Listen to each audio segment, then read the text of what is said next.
squad is at the heart of every Gears of War experience. Whether it's in the stories we tell or the modes we build, being a Gear is all about fighting alongside someone who has your back when shit gets intense. Our players have deep connections to their own squads. They tell stories about lifelong friends and family that grew up playing Gears together. Strangers they met in battle and became bonded to through the game.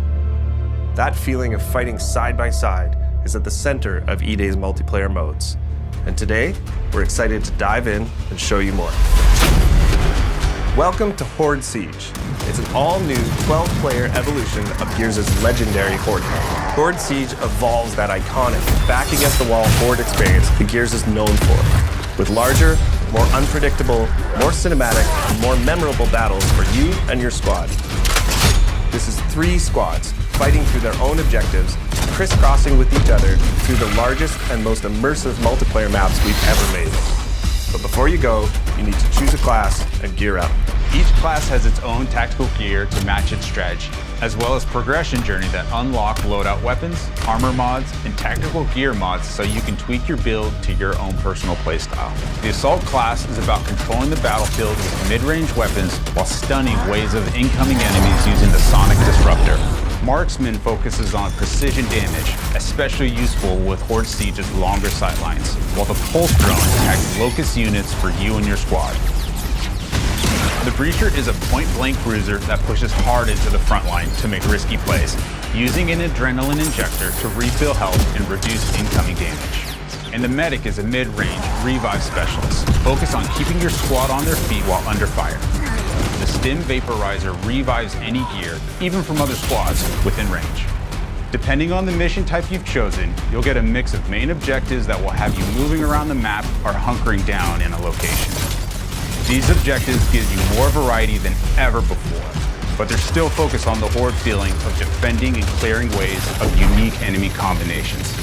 In Horde Siege, this means securing and protecting rigs, large COG recon devices that have been deployed around the city to scan and map out the enemy's underground tunnel network. They are critical to the defense of Kelowna, but have the unfortunate, noisy side effect of attracting locusts whenever they're activated. Also scattered around the map are secondary objectives.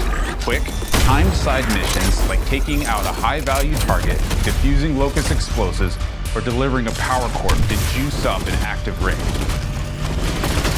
Secondary objectives are optional, but they earn in-session squad perks, boosting your squad's abilities, as well as weapon parts that can be redeemed after your session to upgrade your favorite guns. As you knock off objectives and kill locusts, your squad earns energy. This can be spent at supply caches. There, you can upgrade squad perks, grab equipment like grenades, sentry turrets, and razor mines, change your loadout on the fly if you need a different weapon.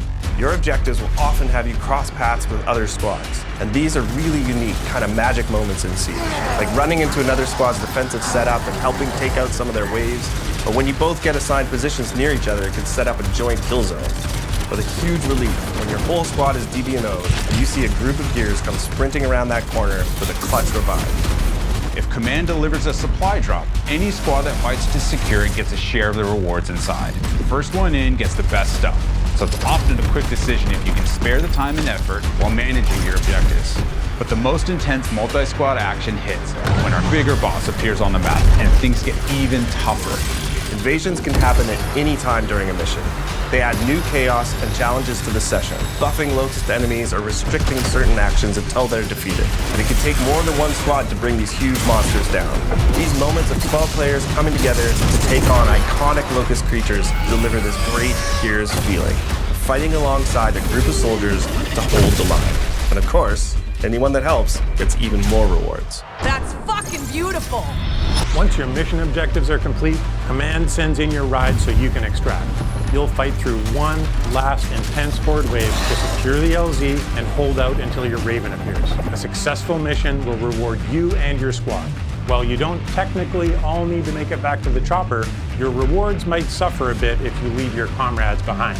Earned XP will progress your rank, unlocking new loadout weapons, mods, and equipment. But most importantly, any weapon parts you gained can be redeemed to upgrade your arsenal for the next fight. For the first time in a main Gears title, you can mod our iconic weapons. Some mods will apply small tweaks, nudging the gun towards your personal preference. Other mods are more noticeable, changing what effects you get from hitting a perfect active reload, or if you want to go nuts, you can even throw a bayonet on your Nasher. That intersection between how you set up your weapons, armor mods, and tactical gear creates more choice and gameplay strategy than we've ever had before. And of course, when you and your squad combine your builds, it can be the difference that gets you through an especially tough mission. Horde Siege missions mix variety, objectives, difficulty, modifiers, and harder challenges each time you play, shaking things up with things like explosive drone deaths, only perfect reloads, or even friendly fire. Poisons also make a return, meaning the Locust Horde gets more powerful as you play through a mission. If you're looking for a dose of that classic Horde grind, our Horde missions will set you up in one spot, testing your squad against 10 grueling waves of survival. All of these elements, combined with the variety of objective locations on each map, and of course the chaotic fun of mixing in 2 other squads of real players, means you'll never have the same experience twice. The ultimate squad challenge in Gears has always been found in our versus modes. 2 squads going head to head, trying to rip each other apart with a mix of tactical teamwork and clutch gameplay. We wanted to deliver that pure Gears PvP feeling, but now evolved with E-Day's new movement mechanics. All our launch modes are 4v4, as Locust and Cog squads square off on all new maps. PvP is where you hone your skills.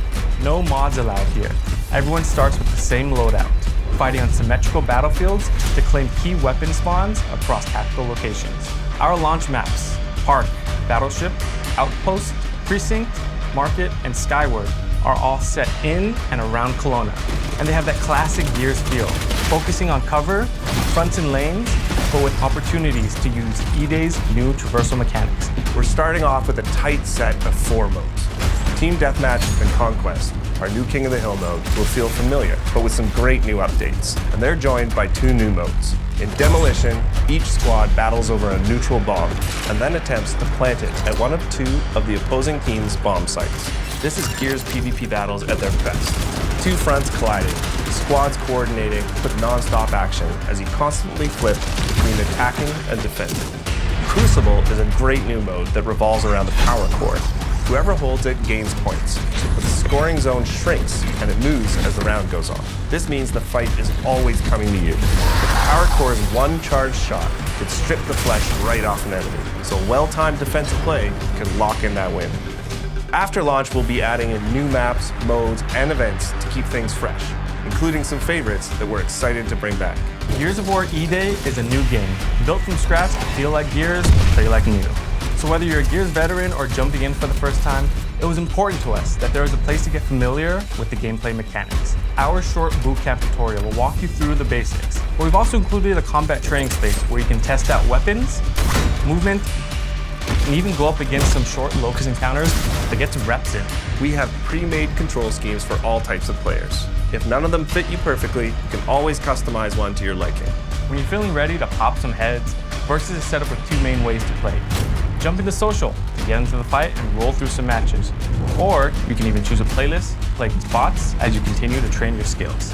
If you're feeling up to it, join Ranked to get sweaty and test yourself in more competitive playlists while earning exclusive rewards.